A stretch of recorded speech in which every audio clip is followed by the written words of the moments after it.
Hi, I'm Dr. John Douillard, and we're back with the second video on the Question Your Digestion, Repair the Damage, Eat Fad-Free video series. And this video is really all about repairing your digestion.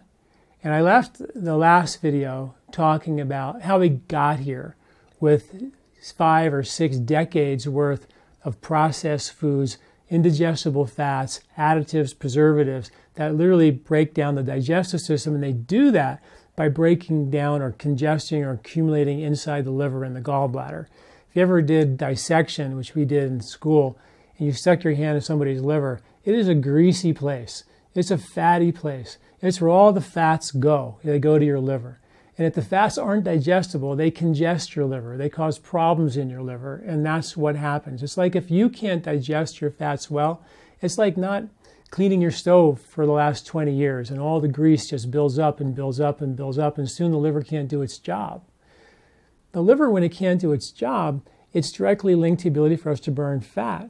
The liver is what actually causes the blood sugar levels to go out of whack. First morning blood sugar levels, fasting glucose, which is the classic indicator for whether you have prediabetes or type 2 diabetes or not, is controlled and regulated by your liver, not your pancreas.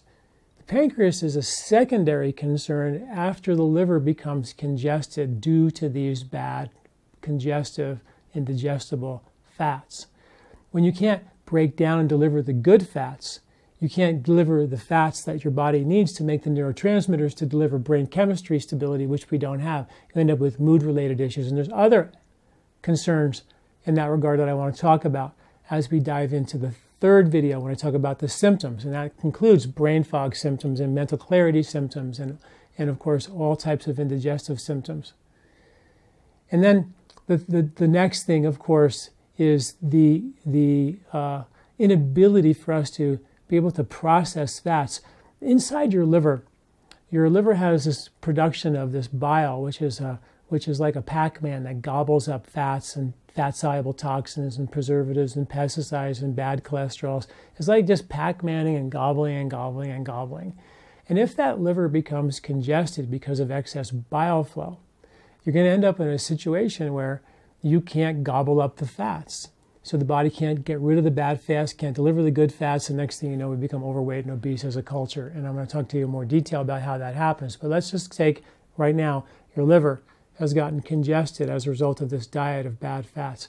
Your bile flow has gotten congested as a result of these bad fats.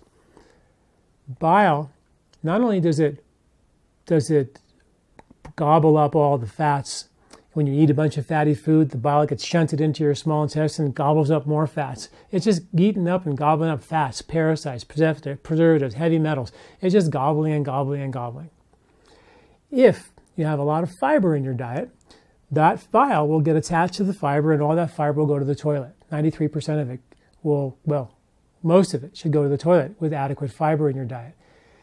If you don't have enough fiber in your diet, up to 93% of that bile with the toxins attached to it will go reabsorb right back to your liver, again causing this more liver congestion, bile insufficiency, bile flow.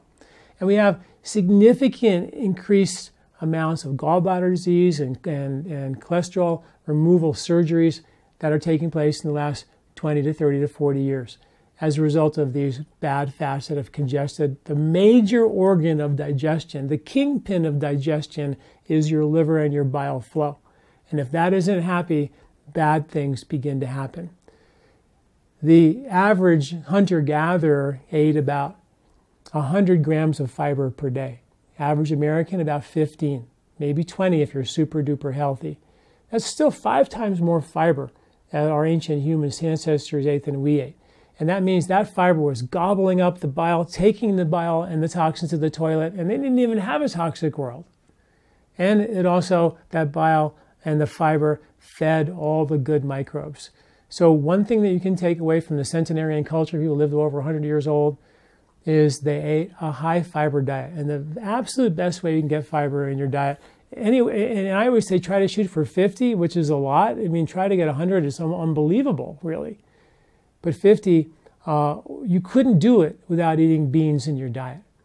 And this is what a lot of the gluten-free industry is really after, is to get rid of all of the grains and all of the legumes and all the nuts and seeds, because they have these anti-nutrients on them which make them hard to digest. And here we go again. Certain foods have anti-nutrients which protect them, make them a little harder to digest. Because we've broken down our digestion, we call them the new poisons. But studies show now that things like gluten and wheat, for example, there are anti-nutrients on wheat like phytic acids that actually make the grain a little more difficult to digest in the upper digestion, but deliver it intact, the gluten, to this large intestine, where it overwhelms the intestinal tract with short-chain fatty acids like butyric acid, which is the #1 driver of immunity for the entire body, the driver of food for the whole microbiome in your intestinal tract, healing and repairing every cell of your colon in your intestinal tract. These are fatty acids that are so required. And we find that that's what these grains do and these nuts and seeds do, is they're not supposed to get completely broken down in the upper digestion. We've been eating these for millions and millions of years. People say, oh, we've only eaten wheat for 10,000 years. That's not enough time for us to genetically figure out how to eat it. Well, how do you explain the fact that new research of early humans in Africa 3.4 to 4 million years ago throughout Africa found gluten from wheat and barley in the teeth of ancient humans 3.4 to 4 million years ago? So how can we say we only started eating wheat 10,000 years ago? We started cultivating, growing our own 10,000 years ago, but we've been eating it for a very, very, very long time. In fact, we've only been hunting our own meat, according to the science, for about 500,000 years. So we have more genetics for eating wheat than we do meat. And it's sort of ironic, because people who can't digest grains, and I get it, you can't digest grains because the anti-nutrients on the grains and the nuts and the seeds, because your digestion broke down. And that's what we're going to talk about and we're going to fix. But people who stop eating those grains start eating meat, which we have millions of years less genetics to actually digest than we do grains, which I just think is sort of cute and funny. But I get it. If you don't feel good with X, do Y. Absolutely. But let's fix the problem and understand what we're really trying to do here, and not go down the road of taking more and more and more and more foods out of our diet and without fixing or addressing and taking a look at the cause. The bile in your intestinal tract, so stay with me here. You eat something fatty, the bile gets shunted into your small intestine, gobbles up a bunch of fats, hooks onto bile, hopefully it's there in your diet, takes all the bile to the toilet. If the fiber isn't there, the bile and the toxins go back to your liver, congest your liver. 93% of that bile back to your liver, congest your liver. And the body will actually reuse that bile up to 17 times if you don't have enough fats in your diet, or you don't have enough fiber in your diet to get out of your body. In a diet for 60 years, we've been eating no fats that are indigestible, that don't help us make more bile, don't help us deliver good bile and liver function. We end up in a situation where we keep reusing the bile again and again and again. It's like washing our dishes in the same dishwater again and again 17 times. It makes no sense. So that's got to change. We've got to start eating really good fats again. But the problem is, if you just say, like some people say, you should eat 70% fat. Wait, stop. Please don't do that. Because our digestive system has been broken down. The bile, to be able to digest that kind of fat, isn't there. Otherwise, we wouldn't have indigestion. So we have to reboot digestion first, and then gently, kindly, intelligently begin to bring good fats back into the diet. We can't just go eating a bunch of good fats, and we just have to be smart about this. The stomach makes acid, and the acid breaks down proteins like gluten and dairy, or gluten and casein, the anti-nutrients on certain seeds, things like that. The acid in the stomach is buffered by bile and pancreatic enzymes and other aspects of the upper small intestine. If the liver has gotten congested and the bile has gotten thicker and viscous and congested, there's not enough bile flow to buffer that acid, two things happen. One, now stay with me here for a second. Your bile tube that dumps the bile from your gallbladder and liver into your small intestine, before it hooks up and goes into the small intestine, it hooks up with the pancreatic duct, which makes digestive enzymes in 91% of the people. So these two tubes, your pancreatic tube and your bile tube, go into the intestinal tract together. So if you have liver congestion from 60 years of processed, yucky, undigestible fats, and congest your liver and your bile and digestion got thick because you didn't have a high fiber diet and you had bad fats, so that was like the perfect storm for indigestion and diabetes and depression and obesity, which we have.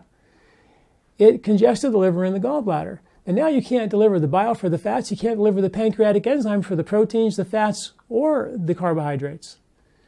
And both of those are problematic. So you go to the doctor and say, here, take some digestive enzymes, that'll solve all your problems. I'm going like, yeah, for a while, you're just taking enzymes that your body should make. And if the tubes are clogged, and your pancreas is trying to make enzymes, but it can't get to the intestinal tract to deliver the enzymes because the tubes are clogged, why don't we clean out the tube? Why don't we decongest the bile and rotor-rooter out these tubes and get the body to do its job again? Because not doing that sets you up for more serious problems down the road. So now, stay with me. Your stomach produces acid. That acid is buffered by bile and pancreatic enzymes. And if the bile is congested, good chance the pancreatic enzymes are congested as well in the same tube. And studies show that when the bile ducts get congested and the bile becomes insufficient, that puts you at higher risk for pancreatitis and pancreatic concerns. A lot of theories are suggesting that the bile oozes back up the pancreatic duct into the pancreas, burns out the islet cells of your pancreas, and causes diabetes. They're very connected, and you can't look at one without the other, pancreas and gallbladder function. They're very intimately related, and they're important. And they both buffer the acid from your stomach. So if you have a lot of acid because you just ate a whole bunch of wheat or a whole bunch of dairy or a whole bunch of nuts or seeds or meat, and that acid requires buffering for these from the bile and the pancreatic enzymes, and there's no buffer, not coming. Then the stomach goes, whoa, you know what? I got all this food here and I sent a message to get some bile flow and I got no response. So the stomach says, well, I'll just hold on to everything for a little while. I'll just wait until they get their act together. I'll get the green light that says bile's there and I can dump everything into the small intestine. And the stomach waits and waits. And there's a condition now really common called gastroparesis, where the stomach doesn't empty fast enough. And the reason why it doesn't empty fast enough, because the green light never went on. It said, hey, we're ready for whatever you got up there in the stomach. We're ready for it. The bile's there. Enzymes are there. Let it go. Let it on. Let it, bring it in. We're ready for it. And if those ducts are congested, the bile is never there, pancreatic enzymes are never there, stomach holds on to it, and it starts to cause a level of indigestion. The acids in your stomach stay there. The fats in your stomach stay there. They putrefy, ferment, create gas, belching, burping, nausea, indigestion, occasional heartburn. All this starts to build up and build up and build up. And eventually, the stomach says, this is ridiculous. I got all this acid here. I'm holding on forever. I'm bloating. I'm pain. I got gas pain. So eventually, the stomach says, I'm just going to let it go. And when it lets it go, those undigested proteins and fats are too big to be uptaken into the bloodstream. And they go into the collecting ducts of your lymphatic system. And they begin to cause congestion of your lymph, which I'm going to talk about in detail in the next video of how that happens and how to fix it. And if those lymphatic system gets congested and the intestinal skin breaks down because these undigested proteins now are going into the intestinal tract, ripping your intestinal tract to shreds. You see, a lot of these proteins, if you break them down completely, they're fine. If your intestinal skin is healthy, they're fine, even in an indigested state, it's okay.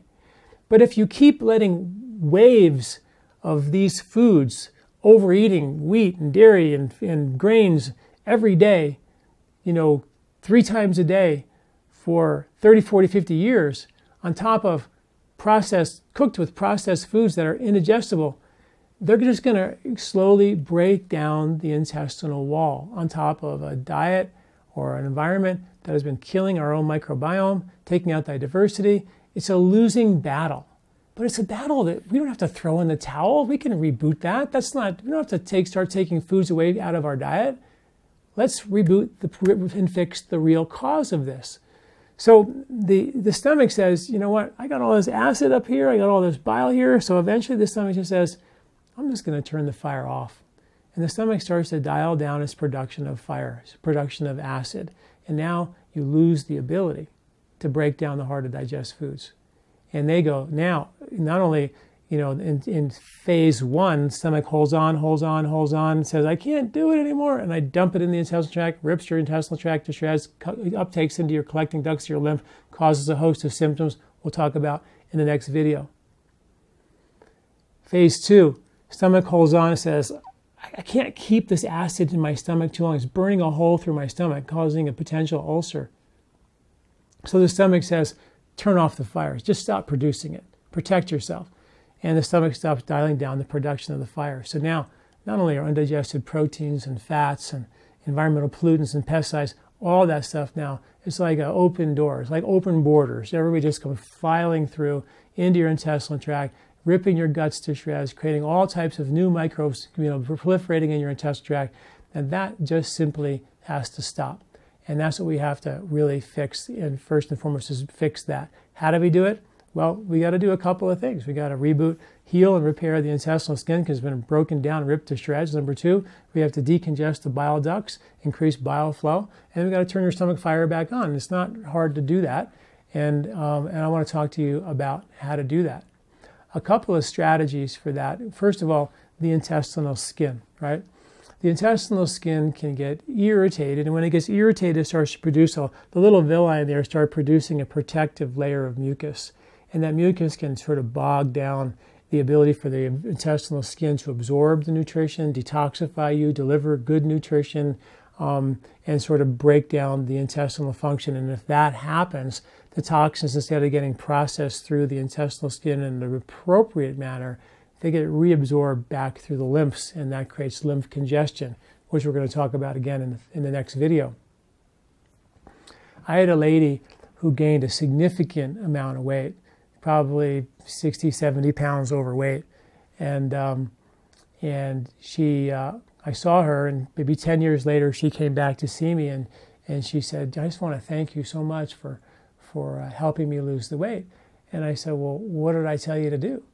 And she said, well, you told me to take Triphala after every meal. And I did that. I took 2 capsules of Triphala after every meal, and slowly but surely I lost a bunch of weight. Literally lost 50 pounds in this 2-year period of time.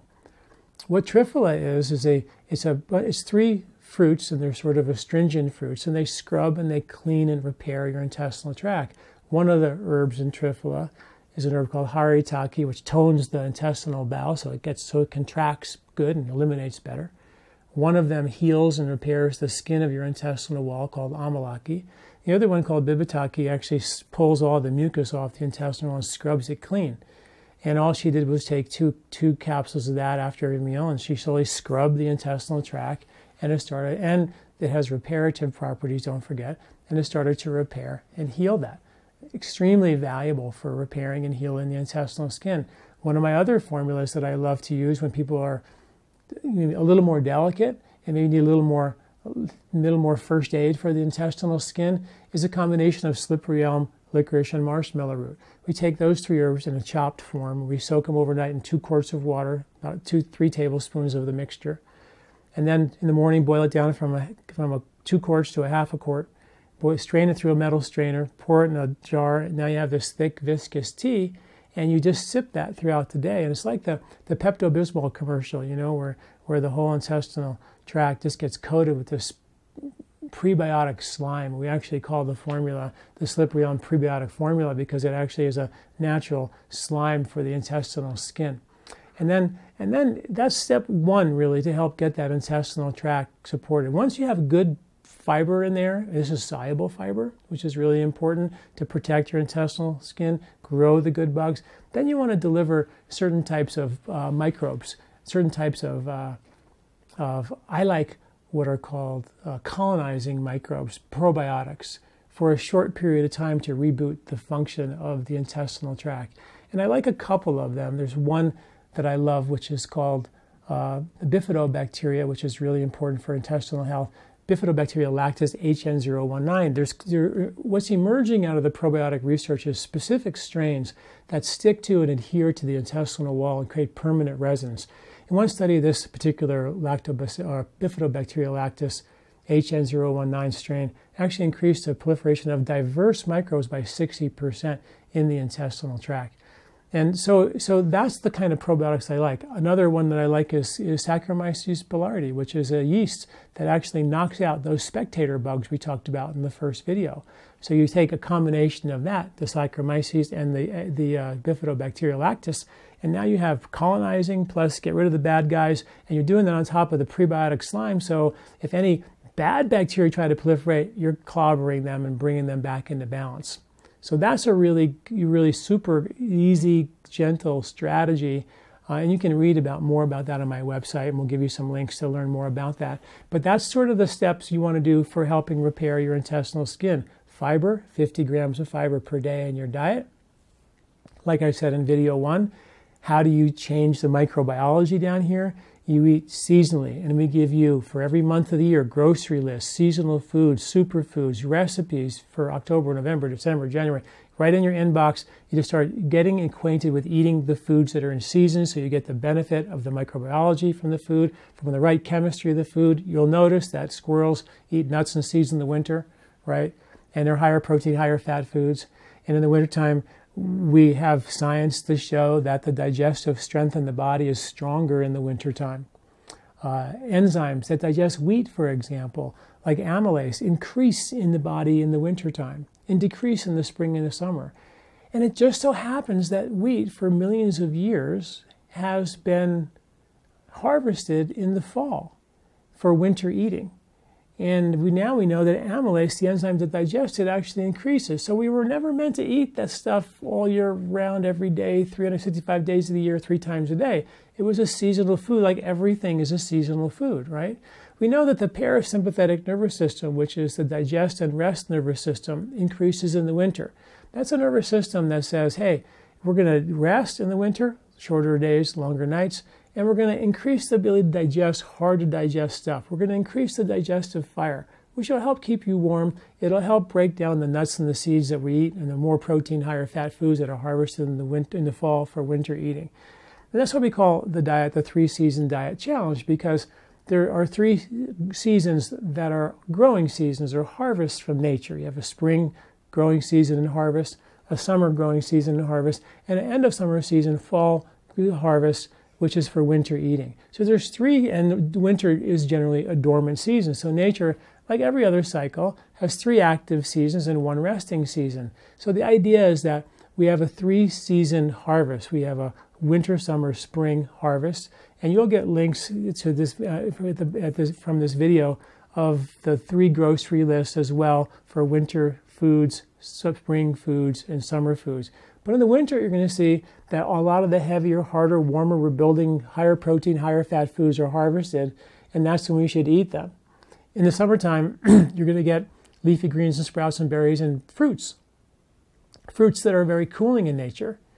And and we now know that the science shows that the digestive strength is weaker in the summer and stronger in the winter. Weaker in the summer because we don't want to get overheated in the summer, right? That's part of our genetics. And also, the foods are cooked on the vine all summer long. So why do we got to cook them inside of here? They're fruits, they're growing on the vine. Just pick them and eat them, right? The problem is that we don't really do that so much. We eat, barbecues in the summertime and heavy, hard to digest foods and burgers and stuff in the summertime when the digestion is the weakest. And we should be eating high quality, non-processed versions of heavier foods in the fall and the winter to rebuild and strengthen the body and deliver density, nutrition to the body to rebuild and strengthen. But the cool thing is that the digestive system is changing from season to season to season. So now we have this digestive weakness. We talked about healing the intestinal skin. Now we got to go upstream and sort of deal with this whole indigestion thing. In Ayurveda, they talked about this thousands of years ago. If the intestinal tract can't get rid of the waste good, everything comes back from your liver to from your large intestine to your liver, which is called the enteric cycle. It's a very real thing. Liver gets congested, bile becomes thick, bile can't buffer the acids, bile can't break down the fats in the stomach, and everything stays in your stomach too long. So what happens is the stomach starts to hold on to the food for an extended length of time. And we talked about it as gastroparesis. And it can start to push up against the diaphragm, which is right underneath the rib cage. And it can cause a level of indigestion, sometimes even predisposing you to a condition called a hiatal hernia, where your diaphragm sits right across here, and the stomach gets pushed up with such pressure, sometimes worse after pregnancy, that it puts such pressure that the stomach literally pops through the diaphragm at what's called the lower esophageal sphincter. The esophagus goes right through your diaphragm, and then it becomes your stomach. But if the stomach can't empty the way it should, it'll start to put pressure and reflux up into your esophagus, and put so much pressure it can herniate through the diaphragm and cause a real serious problem. Way before it herniates through, it can adhere or stick to the underside of the diaphragm. And I've talked a lot about this because I feel like a lot of indigestion that people have can become from stress, where the stomach gets pushed up, the mechanism I talked about a minute ago, we have liver and bile flow congestive issues. Pregnancy can push everything up. A lot of times women feel like, God, after my babies, I never felt the same. I never digested the same. A lot of times it's because the stomach got stuck up there and it never got released. And this is an old Ayurvedic concept, is to make sure the stomach and the digestion is reset after pregnancy. So one of the very simple strategies, and I'm going to give you some strategies for the liver and the gallbladder and the stomach itself, but one of the simple strategies is with a technique that I call stomach pulling. And that's a technique where you stick your finger in your rib cage here and you put some downward pressure on it like this. And you remember, you're trying to pull your stomach back down. And you put some downward pressure in there, and then you just take a big breath in and arch yourself back like this. As I push down, I breathe in and then relax. Stick my finger in here again. A lot of times it's a sore or tender area. Put your finger in there, put in downward pressure, and breathe in, arch yourself back. So try that. You can do both sides, or your liver side as well. Put your thumb in there, a little tender, downward pressure, pull down on it, breathe in, arch yourself back. And you're pulling and separating this whole rib cage area here and creating some openness in this area. And the tubes that your liver and your bile flows through, the liver bile duct tubes, are tiny little tubes. So I'm also a big fan, not only just in addition to stomach pulling it, but also taking like a vibrator, like a back massager, and putting that vibrator right on your upper, right above the ribs and right below the ribs, and really massage this area. And you know, like you massage your leg or a low back, massage this area. They're muscles, and try to get some blood circulating in there. And after you massage it with a vibrator, then it's all nice and red and itchy. Then stick your finger in there and pull it back. It's a phenomenal technique to help do that. So that's a technique, the stomach pulling. You can watch my video on that and learn how to do that. If there's tenderness in there, then you got to break up that tenderness. I call it the tender tummy test, where you stick your finger in there and see if there's any tenderness there and make sure that's not a problem. Secondly, is what we can do for the gallbladder to increase bile flow. My favorite foods for increasing bile flow, to get your liver back on board, which is really important from the processed foods: beets, apples, artichokes, celery, leafy greens. These are all natural, what are called cholagogues, herbs that actually increase bile flow. Ginger is great. Fenugreek is great. These are natural cholagogues, and fenugreek tea is a fantastic herb to drink with your meals to help decongest your bile ducts. Putting beets in your stews and your soups, beets every day. This time of the year, in the fall and the winter, beets are really in season, so really take advantage of them to actually help decongest your liver and your bile flow. Very, very important. So those are really important herbs to make that happen.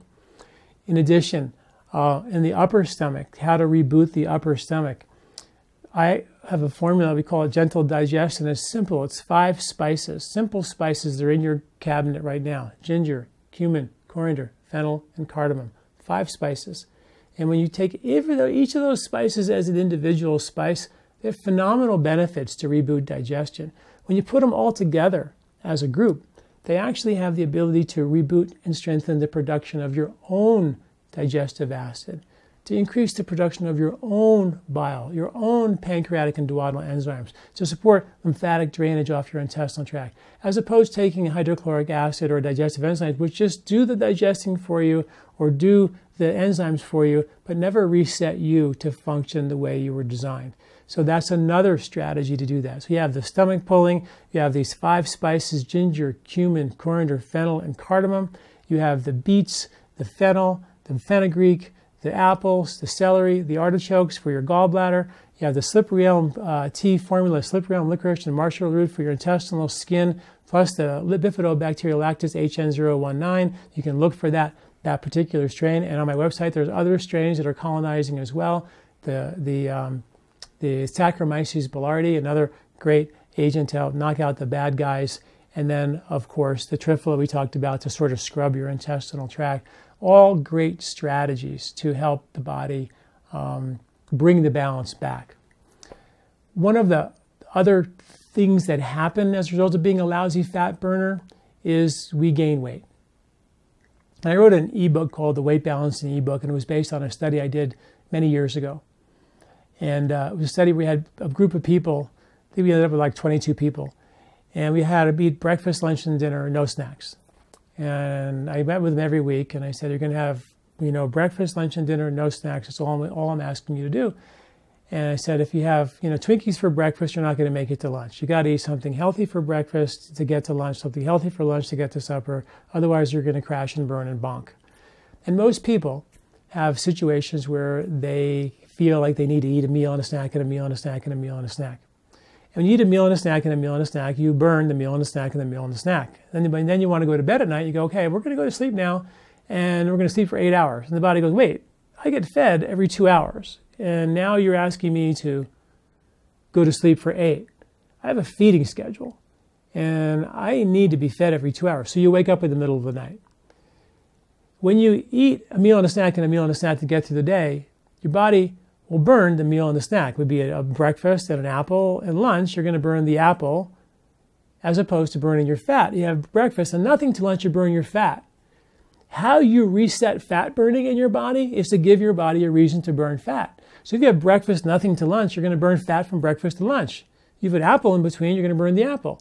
You have lunch and then nothing till supper, you're going to burn fat, which is a stable fuel, long-lasting fuel, lose weight fuel, detoxify fuel, feel better in your skin fuel, mood-stabilizing fuel. But if you have a meal and then some nuts, and then lunch and then some nuts and then supper, you're going to burn the nuts. No big deal. A little snack here and there, but you didn't burn your fat as efficiently that day. So our goal is to make you a better fat burner. That's our goal. And how did we do that? Breakfast, nothing till lunch, lunch, nothing till supper, supper, nothing till breakfast. And that's the weight balancing, the basic plan of the weight balancing plan. And we're going to give you a copy of the weight balancing ebook, which shows that study and a step-by-step process of how to reboot your ability to be a good fat burner. And I'm going to give you an outline of that right now. It's very simple. 1, 3 meals a day, no snacks. Now, maybe some of you are like, what? 3 meals a day, no snacks? I can't do that. Start with 4. But I don't want you to have 3 meals a day and 5 snacks. Have 4 good meals a day. And as we reboot your digestion, you can then begin to start to shift it towards 3 meals a day.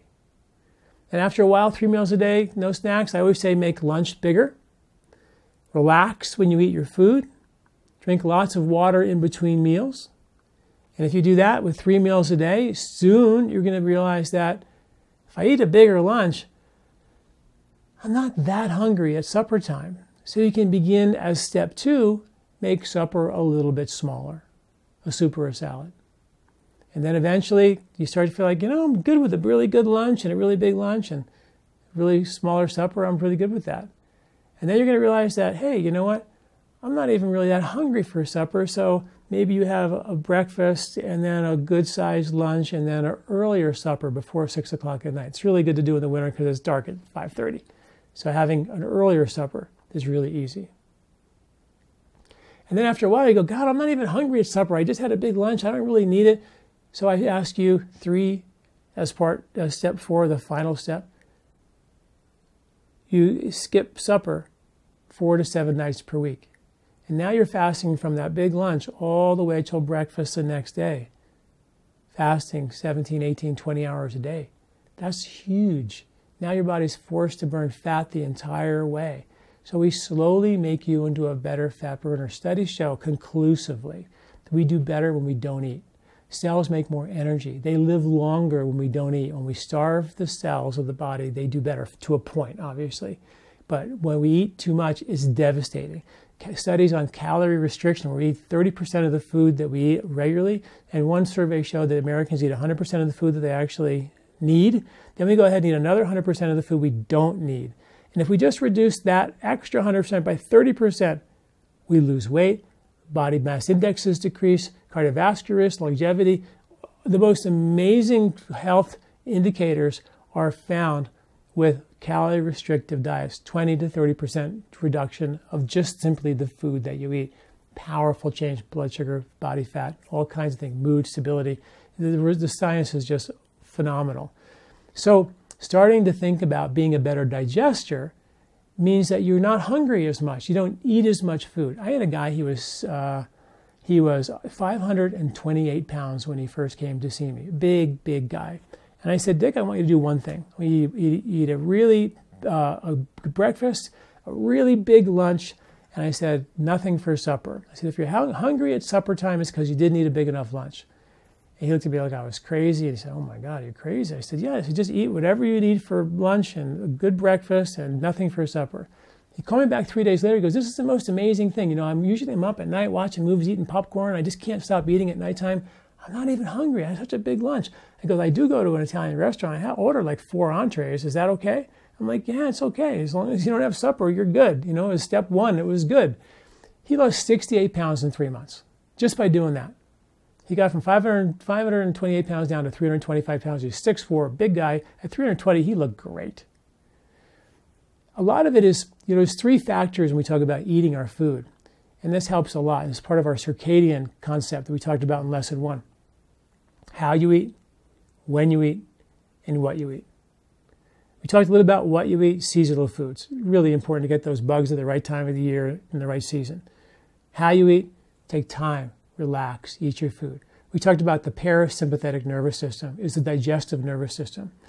If you are stressed out, eating on the run, you activate the fight or flight nervous system, which is run up a tree, save your life. That's not when you're digesting your food. That's all hands on deck, get up a tree, save my life. Digestion gets turned off neurologically. When you're eating your food and you're relaxed, the body goes, okay, I'm safe. It's like a dog. When they eat, lick around, nobody's around, they start eating their food. Parasympathetic activity takes over. It's the rest and digest nervous system. If you're eating on the run, fast, gobble, gobble, gobble, gobble here, gobble there, you're turning off your digestion. We can't do that. We got to make sure meal times are sacred, you know? And so there's how you eat, there's what you eat, and then there's when you eat. And I talked a little bit about that in video 1 as well. When you eat your food makes a huge difference. Eating bigger lunches and starting to take away the nighttime meal when the circadian clock's saying, we're going to bed. Cortisol levels are going down. Digestive system is dialing down. The cooks went home. There's nobody here to cook that food. So whatever you eat at 8 o'clock at night is going to sit there till morning when the cooks come back. And while it sits there, bad things happen. In addition to being kind of putrefying in my intestinal tract all night long, my ability to detoxify and clean, the janitors come in and clean the floors and wash the windows, the liver becomes active at night to detoxify you. And if there's a bunch of food in the mix, it's not going to be able to pull it off the way it should. So these are the things that happen when we eat in an aberrant way. And in our study, we found that not only did people lose weight, they lost 1.2 pounds per week during the entire study, but we also measured their anxiety, depression, cravings, fatigue, exhaustion, and insomnia. And they were all significantly improved after 2 weeks for the 2 months period of time. They started seeing significant improvement in all those parameters. So when you're a better fat burner, everything gets better. You're making better bile, you can buffer better acids, you can cook more food, you can digest more efficiently. You can burn fat, deliver fat, you have more energy, stability through the day, because fat's your long-lasting fuel. Sugar is this quick-burning fuel, up a tree, save your life fuel. And if all you can do is burn that, you're constantly on the way to feeling good because sugar gives you this burst. And then you're on the way to feeling bad. Then you feel tired, and then you have another sugar, and you're on the way to feeling good. And then the sugar runs out of fuel, and you're on the way to feeling bad.